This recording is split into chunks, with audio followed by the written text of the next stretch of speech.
আসসালামু আলাইকুম। আলু ভাজি সবার পছন্দ, বিশেষ করে ছোট বাচ্চাদের। আমার মেয়ের তো আলু ভাজি অনেক পছন্দ, আর সাথে যদি ডিম হয় তাহলে তো কোনো কথাই নেই। ডিম আর আলু আমার মনে হয় সবাই ভাজি করতে জানেন। তারপরেও আমি একটু দেখিয়ে দিচ্ছি।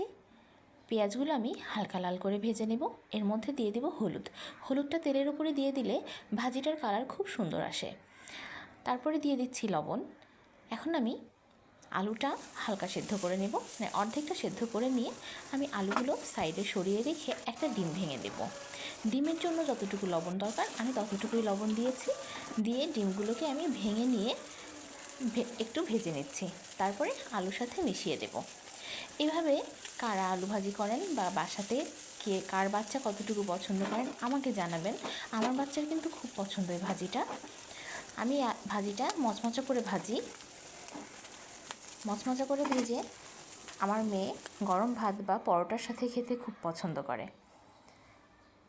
হয়ে গেল কিন্তু আমার মচমচা করে ডিম আলুর ভাজি। বাসায় এইভাবে বানাবেন। এই ভাজিটা করা খুব সহজ, খুব কম সময়ে ভাজিটা হয়ে যায়।